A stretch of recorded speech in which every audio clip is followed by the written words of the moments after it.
خۆشەویستان بەردەوامین گفتگۆ دەکەین لەبارەی ڕەوشی ئەمنی عێراق بەکوێ دەگات ئەو قسانەی دەکرێت لەبارەی ئایندەی عێراقەوە و ئەو پەیوەندیانەی کە لە ئەمریکاوە دێن بۆ عێراق ئەو پەیوەندیە تەلەفۆنیانە ئەو پەیامانەی کە لە ئەمریکاوە دێن بۆ عێراق چی تێدایە چی بە عێراقیەکان دەڵێن هەڵبەتە بە بەرپرسانی عێراق ئایا هەڕەشە و گۆڕەشان یاخۆت ئاگداری نێشتە لە قۆناغی ئاگداری و هۆشیارکردنەوەدایە گفتوگوێن پرسوبابەتاکەین لەگەڵ زۆر بەڕێز کە کاروان یاروێز ئەندامی ئەنجومەنی نوێنەرانی عێراق کا کاروان بەخێر بێت. زۆر سپاس. بەخێرات سەرچاو. زۆر سپاس. ڕەوشی ئەمنی عێراق چۆنە بینی؟ وڵا خۆی ڕەوشی ئەمنی عێراق ئێستا جێگیرە، یعنی وەکو ئارامی و ئاسایش لە عێراق استقرار هەیە، بەڵام ئایا ئەو ڕووداوانەی کە لە سووریا ڕوویدا و دوای هاتنی ترامپ مەسەلەی هاوکێشە سیاسەکان لە عێراق وەرەکوێ ئەگا مەسەلەی حەشدی شعبی و ئیدارەی نوێی ئەمریکا چۆن تەعامل لەگەڵ عێراقەکە ئەمانە کۆمەڵێ پرسی ئاڵۆزن لە ڕاستیە. من دایمە قسەیەکم کردووە ئەوانەی لە سووریا ڕوویدا سیناریۆی سووریا لە عێراق دووبارە نابێتەوە، زۆر جیاوازی هەیە، هەنی زۆر جیاوازی لە نێوان وەزعی عێراق و وەزعی سووریا هەیە، بەڵام ئەگەر پرسیارەکە بەو شێوە بێ ئایا عێراق بەم وەزعی ئێستا مێنێتەوە پێم وانییە ئەم سیستەمە لە سیستەمە سیاسی لە عێراق ئەم سیستەمە حکومڕانی لە عێراق لەمە زیاتر بڕ بکە، چونکە واز لە ئەمریکەکانیش بێنە کە ئێستا ناکۆکن و ئێستا ئەمریکەکان دوای هاتنی ترامپ ئیدارەی ترامپ تێگەیشتێکی تری هەیە بۆ گۆڕانکاری لە عێراق و ناوێم دۆخەی عێراق بەرەی مەقاومە حەشدی شعبی هەژمونی ئێرانەمانە قبولکە، بەڵام لە ناخۆی عێراقیشە مەسلەی گەندەڵی مەسلەی بێخزمەت گوزاری قوڵبوونەوەی کێشەکان ناکۆکی نێوان سەرۆکایەتیەکان دامەزراوە فدراڵیەکان لە عێراق دامەزراوەکانی دەوڵەت ئەمانە لە ڕاستیە کێشەی زۆر زۆر گەورن و یعنی ئاسۆیەک نابینی حکومت لە دوای حکومت خولی پەرلەمان لە دوای خولی پەرلەمان ئاسۆیەک نابینی بڵێ وەزعی عێراق وەرەوە باشبوونە چی ئیسلاحی اقتصادیەکە ئیسلاحی سیاسیەکە ئیسلاحی ئیداریەکە بەگشت گەندەڵی ئاچێتەوە بەعەکسەوە زۆر جار هەستەکەی دۆخەکە خراپترە بێ ڕۆژ لە دوای ڕۆژ لەبەرەوە پێ دوای ڕەوشی گەندەڵی ئێستا ڕادەی گەندەڵی لە عێراقا بەو ڕادەیەکە مەترسی لەسەر کۆی سیستەمە سیاسی و سادێکە دروست ئەمە وەکو هۆکارە زاتیەکە ناخۆی عێراق بەڵێ لە ناخۆی عێراقە بەڵێ ئەمە کێشەی گەورەیە تەشەنەکردنی گەندەڵی تەشەنەکردنی بێخزمەت گوزاری هەژاری ئەمانە وە قوڵبوونەوەی کێشەی نێوان پێکاتەکان شیعەکان لە ناو خۆیانە سونەکان لە ناوخۆیانە ئەمانە هەڕەشە ناوخۆیەکانن، بەڵام هەڕەشە دەرەکیەکان بەدڵناییوە حەقم لەو مەسجانە نییە کە ئێستا بۆ مۆدیل ئەوەی تۆزە لە ئەمریکەکانەوە نزیک بێ ئەڵێ وەڵام منەوە پەیامم پێ و ئەوە ئەمریکەکان وا ئاڵێن و پەیامم پێ بۆ سەرکردەکانی ئیتاری تەنسیقی و شیعەکان و پێم وایە ئەمریکەکان کەناڵی ڕاستەخۆیان نەیە بتوانن خۆیان ڕاستەخۆ لەگەڵ شیعەکان قسە بکەن لەگەڵ حکومەتی عێراقی قسە بکەن گەورەترین باڵۆزخانەیان لە عێراقەیە لەبەرەوە وەزیری دەرەوەی ئەمریکا ڕاستە و خۆ قسەی لەگەڵ سوودانیا کرد لە هەفتەی پێشوە ئەو پەیامانە چی لێ خوێندرێتەوە؟ من پێم وایە لە عێراق هەنگاو هەنگاو گۆڕانکاری ڕوئەدا و ئەم دۆخەی عێراق کە ئێستا هەیە ئەما و کەشی سیاسیانەی عێراق کە ئێستا هەیە وردە وردەتا نزیکی ئینتیخاباتە بینەوە و لە ئینتیخاباتشە لە ڕاستیە گۆڕانکاری بەسەرادێ، بەڵام بڵێن لە پڕا ئینقلابێک ڕۆدا لە عێراق لە پڕا دۆخەکە هەڵەگێڕێتەوە لە عێراق و تێکە چێنا ئەمە قۆناغ بە قۆناغ هەم لە ڕووی گۆڕانکاری اقتصادی و هەم لە گۆڕانکاری سیاسیەوە لە عێراق ڕۆدا و تەسەوڕ ناکەم ئەمریکەکان بیانێ فەوزا دروستکەن و ئەوەشی لە سووریا ڕوویدا لە ڕاستیە سەروبەندی کۆتایی هاتنی ئیدارەی بایدن بوو و ئەمریکەکان با بڵێن کارکتەری سەرەکی نەبوون تایە خەڵکی تر با بڵێن ئەم سەفقەی لە سەفقە سیاسی لە سووریا کرد، بەڵام ئەمریکەکان ئاگادار بوون، بەڵام ئەمریکەکان جێبەجێ کاری نەبوون. لەبەرەوە ئەگەر تۆ وا براوردیکەی بڵێ ئەوەی لە سووریا ڕوویدا لە عێراق ڕۆدا نا دۆخەی هەردوو لا زۆر جیاوازە باشە ئەوە لە عێراق ڕوونادا، بەڵام ئەوەی عێراق من پێشبینیەکەم بە شێوەیەکی تر ڕوویدا. شێوەکەی تر ینی پێ دوایە گۆڕانکاریە لەم نەزم و نیزامی کە ئێستا هەیە باڵا دەستی شیعەکان ئەگەر سیرکە ئەگەر ئەمریکیەکان بەرنامەیەکیان هەبێ سەرەپایی سیستەمەکە لە عێراق بگۆڕن و جگە لە گۆڕانکاری سیاسی و هەڵبژاردن و هەندێک قەراراتی اقتصادی بیانەوێ مەسەلەن لە پڕا شتێ بکەن نایەن پەیام بنێرن بۆ سەرکردەکانی حەشدی شعبی و شیعەکان داوای هەندێک شت بکەن لەوانە کۆتایی هاتن بە هەڵوەشاردنەوەی ئەو فەسایل و کەتایبانەی کە خۆیان بە کەتایبی بەرەی مەقاومە ناسێنن لە عێراقا کە ئەمانە زۆر جارێ عنی حکوومەتی عێراق فەرماندەی هێزە چەکدارەکانی عێراق کە سەرۆک وەزیرانە سەیتەڕی نییە بەسەریانە و ئەوەی مەسەلەی حەشدی شعبی کە ئێستا لە ئارایە هەستەکەم جۆرەك لە ئستجابەیان هەیە لە بۆ مەسەلەی حەشدی شعبی و ئێستا ئێمە یەک مانگە کۆبنەوەی پەرلەمان نەکراوە دانیشتنی پەرلەمان بەهۆی قانونی خانەنشینی و امتیازاتی حەشدی شعبی کە لە پەرلەمان خوێندنەوە یەکەم و دۆمی بۆ تەواو بووە و ئەبێ ئێمە دەنگی بینێ پەسەندی بکەین شیعەکان لە ناوخوانە ناکۆکن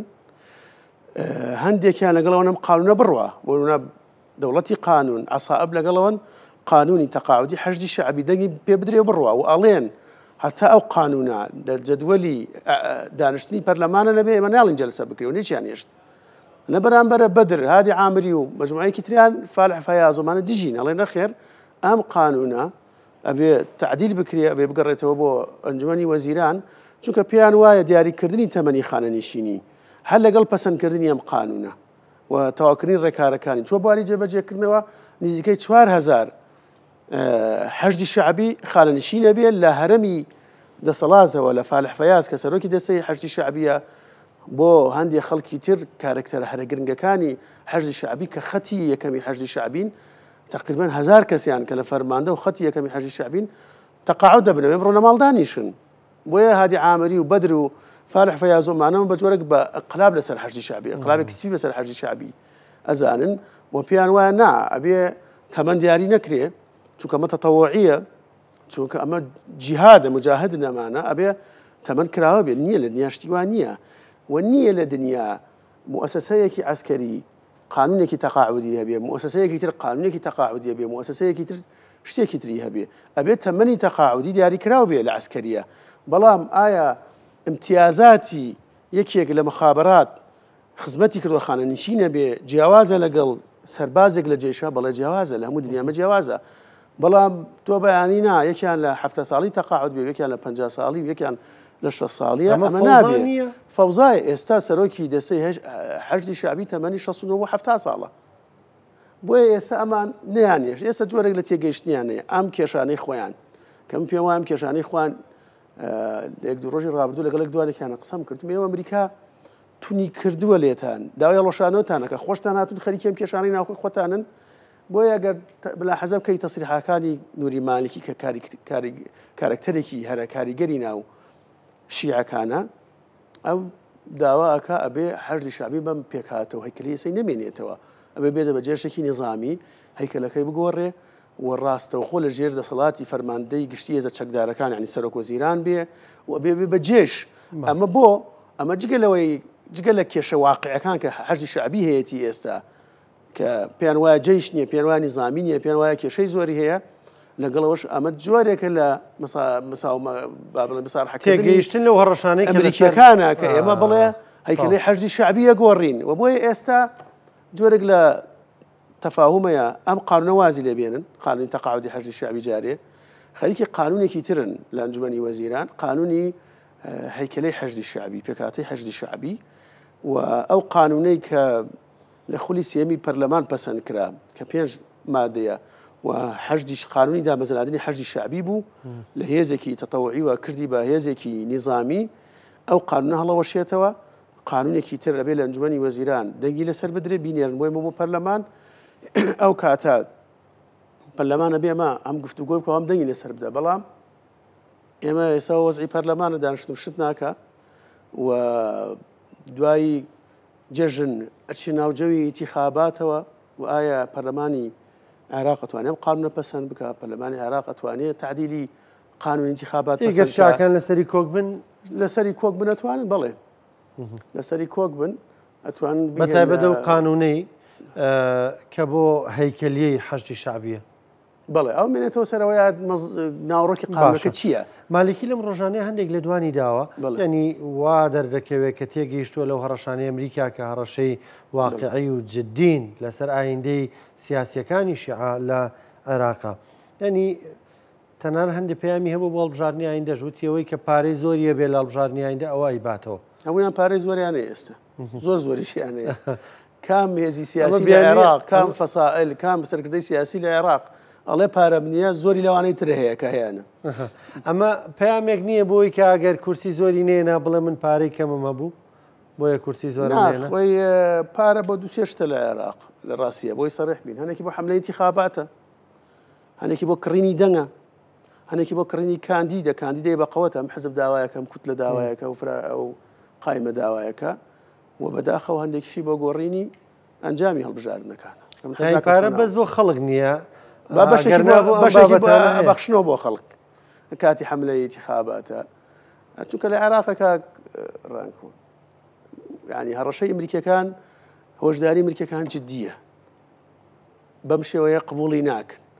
بەڵام مانای واش نییە کە هەژمونی ئێران لە عێراق کۆتایی دیە، مانای واش نییە کە حەشدی شعبی کۆتایی دی ئیتاڵی تەنسیقی کۆتایی دی. ئەمانە ئەمری واقعن لە عێراق واقعی عێراق کە شیعەکان نزیکەی 160 عێراق پێکەهێنن وەڵام 160 بەشی زۆرینیان ئەمانن کە مەزهبین و مەزهبگەران و لەگەڵ ئەم ڕەوتەن ڕەوتی ئێران و ڕەوتی حەشد و ڕەوتی ئیتاری تەنسیقی. ڕاستە هێزی بەندەدی هێزی میانڕە و لە ناو شیعەکانە خەریکە سەر هەڵەداوە ئەمریکیەکان دامی ئەمەکەن کە ئەم جۆرە لە نموزەجانە مەسەن نموزەجی ئەسەد عیدانی لە بەسڕە، نموزەجی پارێزگای کەربەلا، نموزەجی فلان هێشتا ماونەتەوە لە بینی سوودانی ئایا سوودانی لەو نموزەجا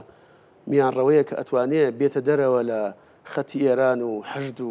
ئیتاری تەنسیقیانە هێشتا ئەمریکەکان ڕەنگە لەمە یەکلانە بێتنەوە. لەبەرەوە ئەمە ینی جگە لە هەڕەشەکان جگە لە داخوازی پێداگیری ئەمریکا لەسەر گۆڕانکاری ینی بێنە سەر واقع مالکی قسەی جوانی کرد مالکی ڵێ نەبووە حەشی شعبی نابێ فلان و فلان و فلان بی. بدر هي هادي عامرية سرايا سلام هي صدرة عصابي أهلي حق هي خزعلية كاكا برلمانتاري لوايك برلمانتاري لقال يمنا برلمانا يقاتو تشاكتو بوين باخ توبي بنينا ما حشد لوايك حشد شعبي هي سي دوري انتخابات سيخلي انتخابات سركوي هزار حشد شعبي هي بيانا ليه ايوا موشتان لا يمنا هەزارەکەتانێکی سێ کارتی دەنگدانم بۆ بێننی خۆتان و عیلەتان ئێمە 30,000 دەنگەکە 30,000 تریش هێنێ و سەرەکەوێ هەیە سونە هەیە چۆن بۆی کراوە سونە هەیە حەشدی شعبی هەیە مەسیحی هەیە حەشدی شعبی هەیە زۆربەیان ئەمە پەرلەمانتارمان لەگەڵایە لیوایە پەرلەمانتارمان لەگەڵایە فەوجی هەیە بڵێن عسکەریەک ئامر فەوجە بەڵام فەوجەکەی ئەو تەحکومەکە یەکێکی هەبێ قرارێک هەبێ لە فەوجەکە ئەو قرارەکەدا لەبەرەوە ئەمە بێ نەمێنیە قرار بۆمە ئەم قسانەی ئەمەنی مالکیە کە مالکی سەرکردەیەکی هەرکاریگەری ئیتاری تەنسیقی و شیعەکانە لە عێراق کە داوای ئیسلاحەکە ئەم ئیسلاحی مالکی داوایە لە نوێداڕشتنەوەی مالکی داوایە لە حەشدی شعبیە زۆر ڕۆڵی نەبێ مالکی خۆی موسسی حەشدی شعبیە لە سەردەمی مالکی دوای فتواکەی سەماحەتی سەید سیستانی مالکی سەرۆکوەزیران بوو مالکی مؤسسة حتى مالكي بيشنيازي كرو فالح فياز وشيو مانا لحرج الشعبية بن باشا بس عندك سياتي تذكر مقتدى صدر اسد دورة باريزا لا تروكم مرجعك ما ملدك ومرجعي شيء استبو كمال جلاشيا كان بدوي هذا قريتوني غرباني سياسي والله هي شيء لك يا شكاني سيد مقتدى أويا كقرار كاني ثابتني استقراري داوا مثلا پامێکی بڵاو کردە و داوای کرد کە لە تازەکردنەوەی تۆماری دەنگدەران هەمووان بچن بەشداری بکەن ئایا گەر ئێمە بەشداریمان نەکردمە بەسی وەکو ڕەوتی سەدر کە ناوی تیاری نیشتیمانی ڕەوتی نیشتیمانی شیعەیە ئایا ئێمە بەشداریمان کرد یا بەشداریمان نەکرد ئەڵێ هەر بڕۆن تۆماری دەنگدەرانتان تازە بکەنەوە ناوتان ئەوەی یەکەم جارە دەنگەدا بچێت خۆی تۆمارکە ئەوەی کارتی کێشە هەیە تازەی بکاتەوە دوای ئەم پەیامەی سەید مقتەدا من ئاگادارم ینی پەیوەندیم لەگەڵ بەشێکی زۆریانەیە نووسینگەکانیان کەوتێتەوە ئیشکردن هەڵمەتێکی گەورەی پەیوەندیکردن و ڕێخستن و هاندانی لایەنگرانی خۆیانەیە بۆ ئەوەی کە خۆیان حازرکەن بڕۆن نایەن تۆمارکەنەوەی ناوینیە لە تۆماری دەنگدەرانەوەی کارتی بەسەر چۆ تازەی کاتەوە ئەوەی هەڵبژاردننی پێش و کێشەی هەیە بۆ بڕە حەلی بکە ئێستا لە قۆناغی ئەوەن بەڵام مێر ئایا قەرارەکەیان پەیامێک نییە قەرارەکەیان تەواو حاسم بێ تەواو بەشداریەکەن هێشتا ئەمە ڕوو نییە بەڵام بە دڵنیاییەوە ئەمە قۆناغی ئامادەکاریە و من لەگەڵ هەندێکیانە گفتوگۆم کردووە بەنیازن هاوپەیمانەتێکی گەورە ئەلانکەن جگە لە تەیاری سەدر ئەڵێن دەرگامان کراوەیە بۆ هەندێک هێزی نیشتیمانی لە عێراق کەوان پێیان وایە هێزی نیشتیمانین ڕەنگە سەید مقتەدا خۆی دیاریکە نەیەڵێ هەموو کەسێ ڕەنگە هەندێک بڕۆنە ناو هەندێک لە کەسایەتی سیاسیەکان هێزە سیاسیەکان بڕۆنە ناو هاوپەیمانێتەکەی سەید مقتەداوە بەڵام ئەمەی سەید مقتەدا لەلایەک کە دێتەوە ناو پرۆسەکە ئەو دۆخی لە دوای سووریا دروست بووە و دوای هاتنی ترامپ دروست بووە ئەو فشارانەی هەیە هاوکێشەکان و ئایە سوودانی کە ئەویش دەمێکە ئامادەکارێکە بۆی هاوپەیمانەتێکی گەورەی هەبێ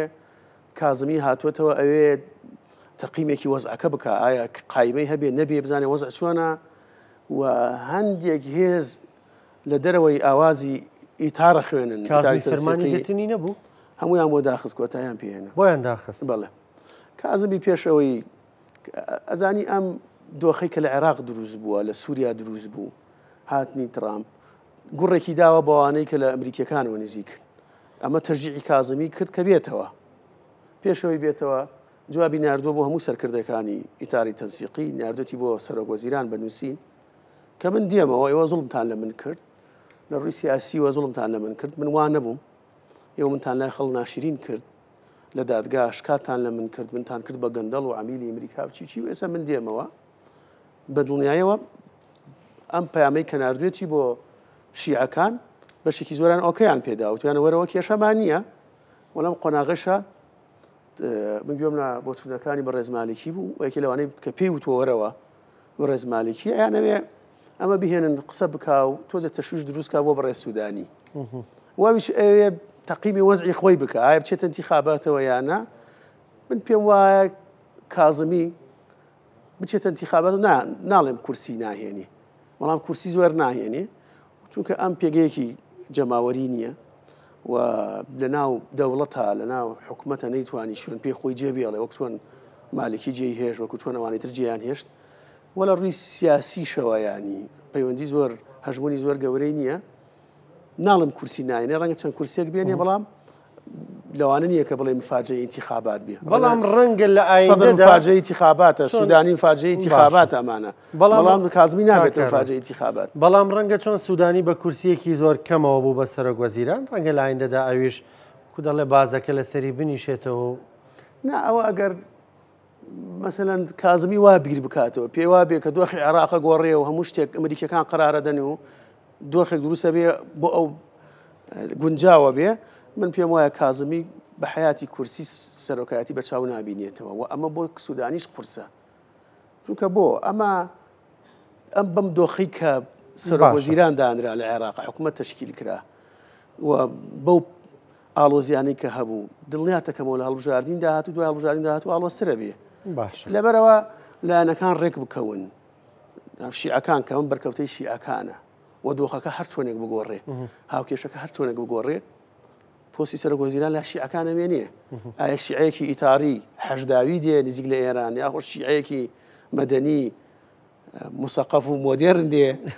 بەڵام لای شیعەکان بەدڵایەوە مێنیە باشە کاکەروان دواپرسیارم